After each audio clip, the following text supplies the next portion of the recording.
Bom, pessoal, e cá estamos nós trazendo mais informações para vocês. Eu sou o Fagundes e os olhos estão voltados hoje, né? Ali para o julgamento do Núcleo 2 no STF pela segunda turma. Bom, se você não é inscrito no canal, se inscreve agora mesmo, ativa aí o sininho das notificações, marque a opção receber todos os vídeos, lembrando que na descrição tem a nossa chave Pix, uma forma de você colaborar com o nosso canal. Se você não puder colaborar financeiramente, colabore compartilhando e não esquece o like, hein? Bom, gente, vamos começando aqui com essa matéria. Olha só que interessante. Luiz Fux, né, tem se mostrado um pouco contrário ao formato que os julgamentos têm sido adotados na Suprema Corte em relação aí a essa questão do golpe. Olha só. Cidade Online. Fux se levanta outra vez. Vamos entender o que houve aqui, né? Durante a continuidade do julgamento dos acusados de envolvimento em uma suposta tentativa de golpe de Estado, o ministro Luiz Fux, integrante da primeira turma do Supremo Tribunal Federal STF, voltou a se posicionar contra o entendimento adotado pela maioria de seus colegas quanto à competência do julgamento. Fux sustentou que o caso deveria ser analisado pelo plenário da Corte e não por uma de suas turmas. Esse posicionamento já havia sido defendido por Fux em março deste ano, quando o STF decidiu tornar réus os integrantes do chamado Núcleo 1, entre eles o ex-presidente Jair Bolsonaro. Novamente, sua posição não prevaleceu. Os outros 4 ministros da primeira turma rejeitaram os argumentos das defesas e mantiveram a tramitação do processo na própria turma, né? É um negócio complicado, né? Porque a própria turma é que julga se ela tem ou não competência. Fica um negócio meio que esquisito, né? Mas enfim. Em sua manifestação, Fux afirmou que sua discordância não se baseia em violação ao princípio do juízo natural, mas sim a uma questão procedimental interna do tribunal. Senhor presidente, eu queria mais uma vez pedir vênia à eminente maioria já formada. Eu, na qualidade de presidente do STF, estabeleci e fui aprovado por unanimidade que a competência do julgamento das ações penais de autoridades deveria ser efetivamente no plenário, afirmou o ministro, destacando que essa diretriz foi aprovada coletivamente com o objetivo de uniformizar decisões e evitar divergências internas prejudiciais à imagem do tribunal. Fux ainda mencionou antigas distinções atribuídas de maneira pejorativa às 2 turmas do STF. Havia até uma espécie do folclore que dizia que a primeira turma era de uma maneira, a segunda de outra, disse, indicando que tais percepções reforçaram a necessidade de centralizar julgamentos sensíveis no plenário. O ponto central de sua argumentação foi a constatação de que, embora os acusados não ocupem mais cargos públicos, estão sendo julgados como se ainda os exercessem, que sua avaliação justificaria o envio do caso ao plenário. Então, se estão sendo julgados como se ainda exercessem a função pública, daí a minha indicação de que a competência deveria ser do plenário, concluiu Fux. Apesar de permanecer vencido, Fux manteve sua posição firme. Enfim. Tá aí a matéria, né, gente? Então, chama a atenção. E detalhe, né? Ele cita aqui que esse tipo de entendimento foi votado quando ele era presidente do Supremo e foi aprovado por unanimidade, na verdade. Né? E aí é interessante, porque esse regimento não é respeitado e foi criada uma nova regra, um novo entendimento, né? Que mesmo que a pessoa não esteja mais no cargo, ela vai ser julgada como se ainda estivesse, que é uma das reclamações do Fux aqui. E esse entendimento mudou o mês passado, né? Que justamente deu aquele, vamos dizer assim, deu ao Supremo ou à primeira turma, né? Aquele embasamento que eles não tinham até então de julgar pessoas sem foro privilegiado, né? Ou fora do cargo. Ora, Martins não tem mais foro privilegiado, os ministros de Bolsonaro, os assessores não têm mais foro privilegiado, já não cabiam estar mais ali. Então, o entendimento mudou, eles criaram a regrinha que embasou a decisão, ou melhor, a atuação deles, né? Enfim, é o Brasil que a gente vive. Próxima matéria. Agora vamos para a revista... a gente estava na Cidade Online, agora a gente vai para a revista Oeste. E essa aqui é interessante. É mais uma daquelas ações que fica no ar, né? A questão, olha só. Coelho pergunta por minuta do golpe e Moraes desconversa, né? Bom, outro ponto que chama a atenção, gente, é que falam tanto nessa minuta, mas a gente não vê essa minuta, né? Se fala nela, ela existe, ela tá lá, mas ninguém vê ela. O advogado Sebastião Coelho, que representa o ex-assessor da Presidência da República, Felipe Martins, indagou o ministro Alexandre de Moraes, do Supremo Tribunal Federal, sobre a existência da minuta do suposto golpe. A pergunta feita na tarde desta terça-feira, 22, ficou sem resposta durante a exposição do magistrado, que é relator dos casos ligados ao 8 de janeiro. A indagação fez parte do julgamento no núcleo 2 do suposto golpe pela primeira turma do STF. Ex-desembargador do Tribunal de Justiça do Distrito Federal, Coelho aproveitou a fala de Moraes sobre o suposto envolvimento de Martins na elaboração do documento. Na sequência, lançou a indagação. O senhor muito bem falou aqui sobre materialidades, afirmou o advogado de Martins. Sendo assim, onde está a minuta do golpe? Moraes respondeu que Coelho teria a resposta até o fim do julgamento. O ministro afirmou que a autoridade policial apreendeu a minuta e a incluiu nos autos do processo, sem apresentar o documento ou garantir acesso à defesa. Vocês prestem atenção, gente, que do lado da justiça a palavra vale independente das provas. Do lado dos investigados, nem as provas valem, quanto mais a palavra. O julgamento do segundo núcleo acusado de planejar um golpe de Estado marca uma nova fase nas investigações.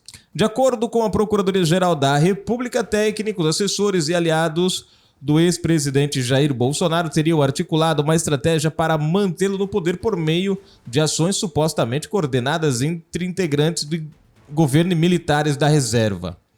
Que é a outra parte que chama a atenção, gente. Quem dá o golpe é da ativa, não da reserva, mas tudo bem. Apesar da relatoria dos processos por Moraes, cresce a preocupação com a concentração de poder nas mãos de um único ministro. Em editorial, a revista britânica The Economist descreveu o ministro como um xerife digital e alertou para o risco de desequilíbrio institucional no país. O veículo britânico criticou o que chamou de excessos cometidos em nome da defesa da democracia.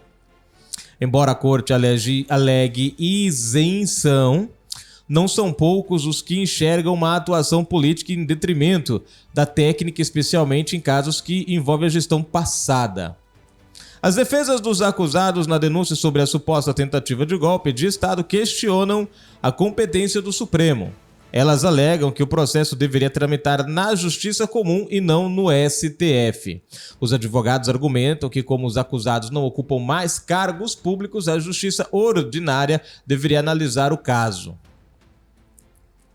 Em entrevista recente ao Oeste, o ministro aposentado do Supremo Marco Aurélio Mello questionou a apreciação da denúncia pela corte.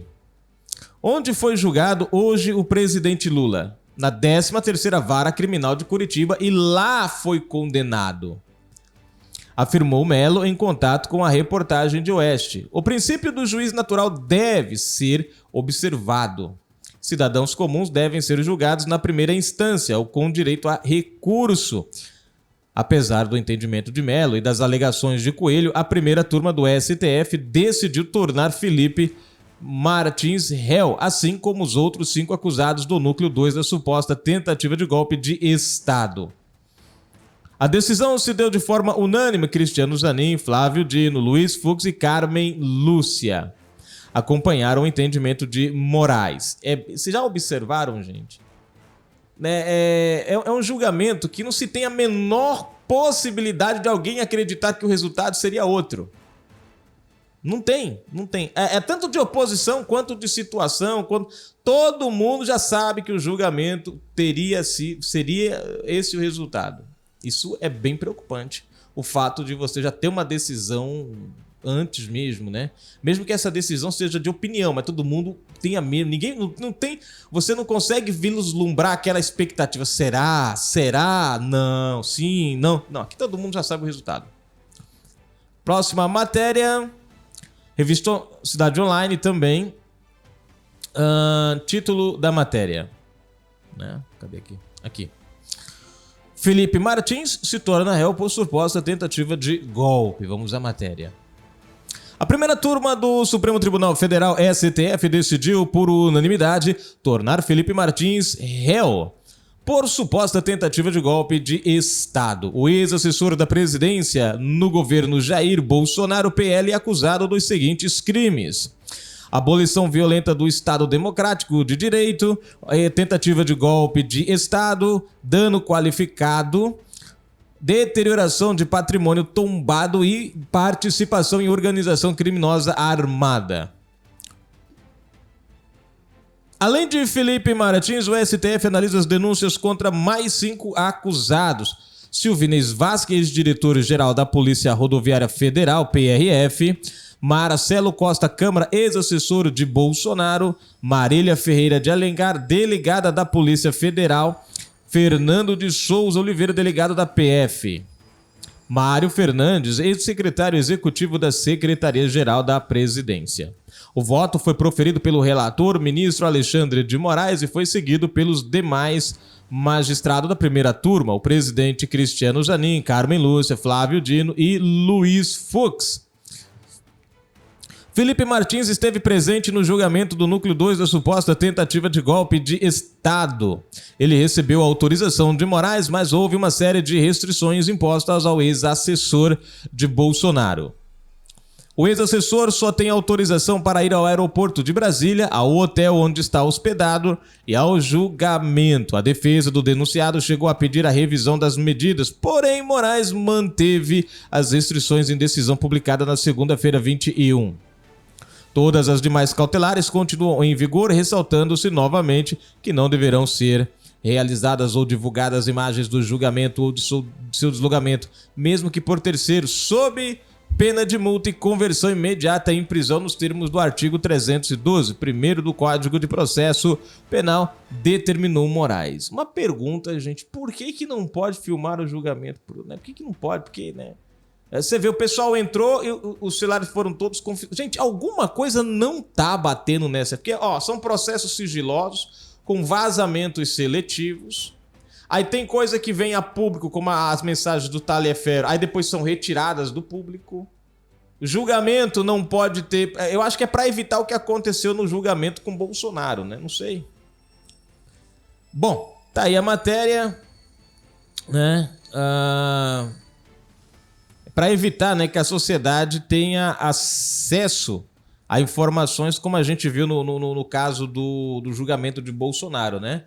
Aqueles vídeos que o Moraes trouxe que não estavam nos autos, né? E ele mesmo dizendo que as provas tinham que estar nos autos, ele trouxe coisa que não estava nos autos, gerou uma crítica, foi um negócio danado, enfim, talvez acho que seja essa a ideia, né? Vamos fazer as coisas de uma forma que ninguém veja, não sei, né? Um pensamento, uma ideia, pode ser, pode não ser, vai saber, né? Ninguém entende, mas vamos lá para a nossa próxima, os comentários aqui, né? Deixa eu ver quem está comentando aqui. Alexandre Fagundes faz mais vídeos assim que está tudo caro. Mostra as verdades mesmo e põe mais um megafone. Like dado, parabéns pelo seu trabalho. Te adoro. Valeu, meu amigo. Um abraço. Valeu também, Alexandre. Gordurinha na farinha. Aperto financeiro leva brasileiro a comprar apenas o básico. Diz pesquisa. Pois é, né? Só que nós já estamos numa fase que a farinha, a gordura já acabou e a farinha voou, né? Enfim. Francisco Moreira de Freitas também comentando aqui no vídeo antigo. O Dino debocha da cara do povo da direita. Comentou no vídeo. Flávio Dino prefere Complexo da Maré. A Câmara dos Deputados ironiza Júnior Amaral. Tá aí, ó. Francisco Moreira de Freitas, novamente, comentando aqui, deixa eu ver. O Dino só faz isso porque ele tem apoio do STF e do Lulu. Pois é, meu amigo. Não é à toa que hoje ele está no STF, né? Flávio Dino prefere Complexo da Maré à Câmara dos Deputados, ironiza Júnior Amaral. Tá aí, gente. Obrigado pelo carinho, obrigado pelo acompanhar a gente aí. Não esquece do like, hein? Like aí, esquece não. Compartilha, divulga. A gente agradece o carinho de vocês. Bom, gente, fui.